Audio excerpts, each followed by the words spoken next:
Welcome back to Words of Paradise. I'm your host, Leon Idol, and I thought I'm gonna take a day off of covering the news, because I'll be honest, sometimes that gets tiring, and also, more importantly, Tears of the Kingdom is on the way, and for those of you willing to pay $70 for a Switch game, you're looking at him, we couldn't be more excited about it. That being said, I figured, why don't we count down and rank all of the Zelda games in the franchise leading up to it. I mean, I'm a massive Zelda fan, hence the Master Sword behind me, so let's rank every single Zelda game, minus the few I haven't played.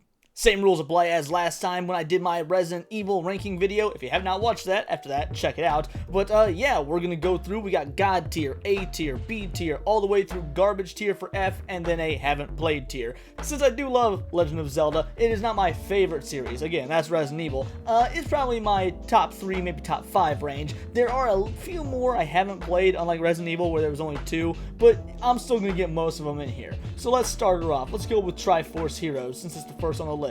Going straight into haven't played. This is one of the few I haven't played. Now, we've got Legend of Zelda Breath of the Wild. Contentious, gonna give us contentious ranking, B tier. Yes, B tier. Let me tell you guys why. Because Breath of the Wild is a very good game. In fact, it's a great game. I'm sorry, but it's not the greatest Zelda game. It's a pretty good Zelda game. When you think of Zelda, after the character of Link, what's the next thing you think of?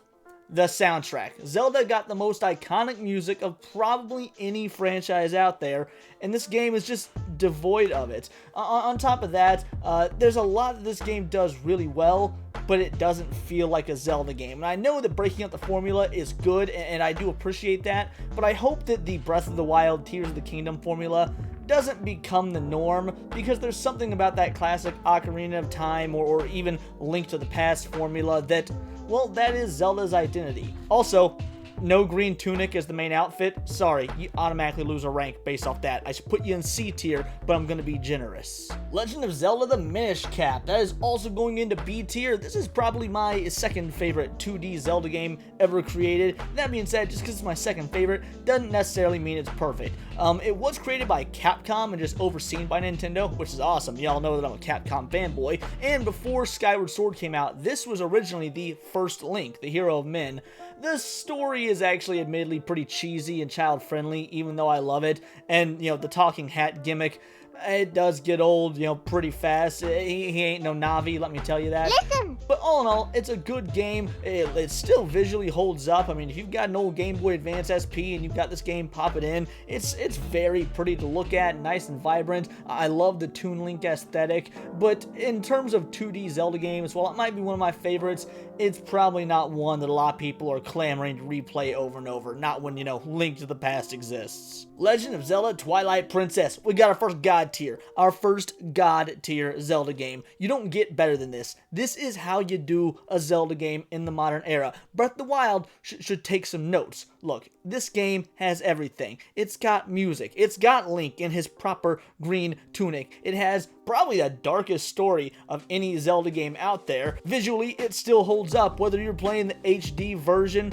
or if you're actually going back and playing the original GameCube version. I will say, the motion controls on the Wii, not the greatest, but oh well. There's other versions of the game, and if you're gonna use motion controls, this is one of the best games to do it. It's just not one that I personally would go back to when I could use a regular controller. But if that's the game's biggest drawback, is that some versions have motion controls, look, what can you say? It is objectively perfect. All kinds of side quests that always feel rewarding, a huge variety of items and weapons, at the time, the biggest open world map in a Zelda game to explore with a myriad of secrets, and, get this, a water level that doesn't want to make you trans-nationality so you can identify as a Japanese person and commit seppuku. That's right, the water level in this game, actually good. Here we have the original Legend of Zelda, A tier. I've beat this game multiple times. I go through this game every now and again, and my god, is it frustratingly difficult. If you do not know what to do, if you do not know exactly what walls to blow up with bombs and stuff like that, you're gonna have a bad time. But that's what I love about it. It reminds me of a simpler time in gaming where they didn't just hold your damn hand all the time. Zelda games have always been semi-difficult if you don't really know what you're doing. They don't hold your hand. Some of those puzzles, man, they make you rack your brains even in the 3D era. But in the 2D era, games really didn't hold your hands because, hey, you're gonna be, you might only have one game for like 6, 7, 8 months. These things are expensive, and video gaming is not the powerhouse it is today. Your parents bought you one game, you need to make it last. The original Legend of Zelda, that's how you make it last. The level design to this day is still top tier. Legend of Zelda Ocarina of Time 3D, even though it's got D in the name, C tier. Here's the dealio. It's literally just Ocarina of Time. It looks prettier, although one can make an argument, I would make this argument myself, that the original version's graphics, the 16-bit graphics, are, well, they're not better objectively, but they're more homey, they're more comforting. And so when this game is literally the exact same as, the original version, glitches and all, they even programmed the glitches in to stay as authentic as they could, you really can't say anything bad about it. But you can't say anything that you couldn't also say for the original version, so why not just play the original version and get that full effect that you would have gotten back in, 98 or whenever it came out. That's what I would do, that's what I always do. I love Ocarina of Time.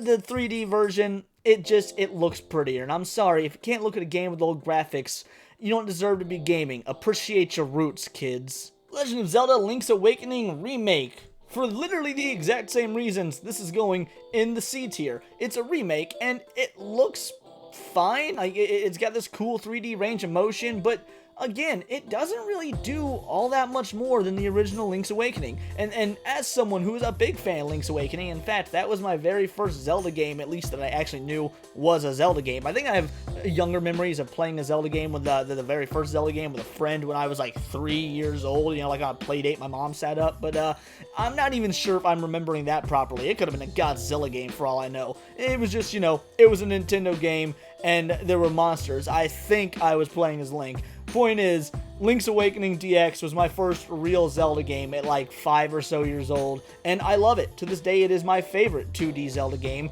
But Link's Awakening, the remake, I'll be honest, I was so excited for this because of how much I love the original, and it just didn't capture me. The art style was fine, it was kind of cute. I liked the vibrant colors. But beyond that, I didn't get anything new out of this, and the Dungeon Maker was so poor compared to what we'd gotten used to with Mario Maker. They could have expanded that and added an entirely new life into this old handheld game that's now being made for a console, and they didn't do it. They fumbled it. If you're going to remake any Zelda game, this was already a weird one to remake, and then to just so haphazardly do it, I don't know. A rare miss from Nintendo. Link's Crossbow Training, once again, C. Actually, of all the C's I've given so far, this is probably my favorite because it's at least unique. I mean, using, the Wii Zapper to do a bunch of crossbow missions where you shoot targets and shoot enemies and ride around on horseback, it's effectively a collection of mini games, but man, is it cool and unique and fun and totally out of the realm of normal for The Legend of Zelda. Also, keeping that Twilight Princess aesthetic, it's peak. So, for a C-tier game, it's a pretty high C-tier game. But it is still just a collection of mini games where you're using a crossbow, so Legend of Zelda A Link Between Worlds. I have not played this. If you hadn't guessed, the 3DS, not a system I owned. Well, sort of. I owned a 2DS, specifically for Pokemon Omega Ruby, and never got a single other 2DS game. So yeah, not a fan. Not even not a fan, just didn't have a whole lot of exposure. Not true. Fire Emblem Heroes, I believe. The Fire Emblem, whatever Fire Emblem game was also on the 2DS. I had that. That was pretty good. Legend of Zelda Spirit Tracks. We're gonna go with a B tier on this one. It's got a really cool, unique idea, cool aesthetic, what with the trains. That said, the story is incredibly forgettable, and it is all around the gimmick. The gameplay gimmicks are what sell this game. And it's honestly a lot like Minish Cap in that it's cool to experience it once, but you're probably never going back to it. People are going to go back to the very first Legend of Zelda, the original Legend of Zelda, all the way back in the 8-bit days before they go back to Spirit Tracks. Look, if you never played this and you have, a DS lying around and you've got the ability to play it, yeah, go for it. I think it's genuinely worth the play. But it's probably not going to enter your list of favorite Zelda games of all time, if I'm being real with you. Hyrule Warriors Definitive Edition, and really any edition are all going to get a relatively similar score. I'm actually having trouble deciding if this is B tier or C tier. I think at the end of the day I'm going to go B tier because the Dynasty Warriors games, they are what they are. If you played Dynasty Warriors, you played Hyrule Warriors, because it's literally Dynasty Warriors but with a Zelda skin. But does that make it more fun? Oh my goodness, yes. Playing a hack and slash, kill everything in sight game where you're Link or True Form Midna or all these, more obscure Zelda characters is so fun. The fact that it's non-canon, oh my goodness, it hurts, because this game could be the reason that Breath of the Wild exists. This could be the game that unites the timelines, and I can't believe it isn't. It's such a missed opportunity for Nintendo. And again, like Link's crossbow training, really unique for a Zelda game. I considered not even putting it on this list because it's not truly a Zelda game. After all, it's not called The Legend of Zelda, it's Hyrule Warriors. But Link's crossbow training isn't called Legend of Zelda, so screw the rules. This is my show. I make the rules. Hyrule Warriors, solid B. Legend of Zelda Skyward Sword. I'm going to get so much heat from one of my best friends for this if she watches this video, but you know what? I'm going to say it. D tier. Look, I know you love this game. You're a minority, toots. The vast majority of people, myself included, not fans of this game, for obvious reasons.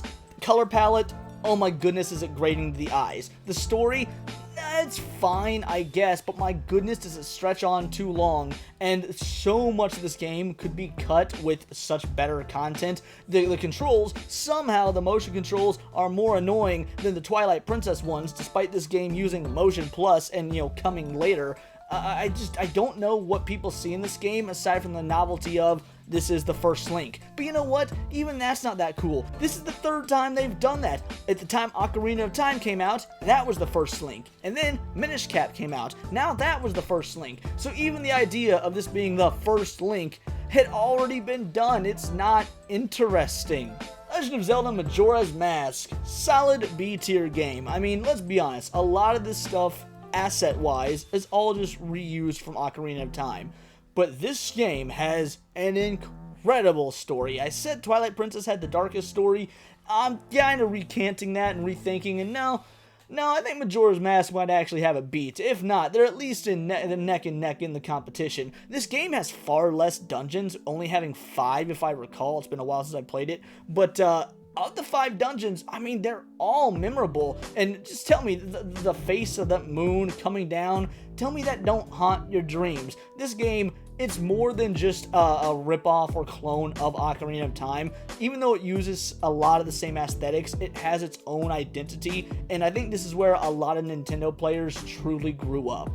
The Oracle games, I have not played them. That being said, fun fact, did you know they came out in 2001? Yeah, I didn't even realize they were still making Game Boy Color games in 2001. It seems so long ago, but lo and behold, they were. Yeah, Oracle of Ages, Oracle of Seasons, 2001, Game Boy Color. So, there's that. It's funny, I actually do own Oracle of Seasons. I own the blue one, but I don't have the technology to play it. I don't own a Game Boy Color or even a Game Boy Advance at this point, so I've never, still to this day, played the one that I own. Phantom Hourglass, gonna throw that right there in the haven't played section. A Link to the Past. Now here's the thing.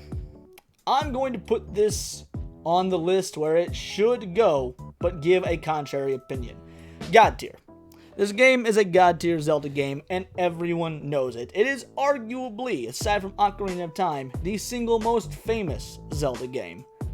If I had it my way, it'd go in like B tier. I think that, it started a great trend of what we go on to know as the Zelda formula, but it still had a lot to learn. I mean, as far as the games on the NES and SNES, it's gorgeous. In fact, it still looks gorgeous to this day. But aside from the nostalgia factor, I don't actually know that this game does a whole lot more better than even the original. I mean, yeah, visually it looks better, and there's some more fleshed out mechanics and new stuff you can do, like the spin attack, but it really just feels like a slightly better graphics version of the original Zelda game, and I don't know, maybe I was expecting more when I very first got into this game, especially as someone who does love the original. I wasn't super wowed with it, but I know what it did for the history of the Zelda franchise, and I definitely know what it looks like to Zelda fans, And I know I'm the outlier. I can't argue. This is a god tier game that I'm just wrong about. The Legend of Zelda Ocarina of Time. As if there's any question, god tier. I don't need to explain why. We'll just move on. It's fucking Ocarina of Time. Legend of Zelda The Wind Waker.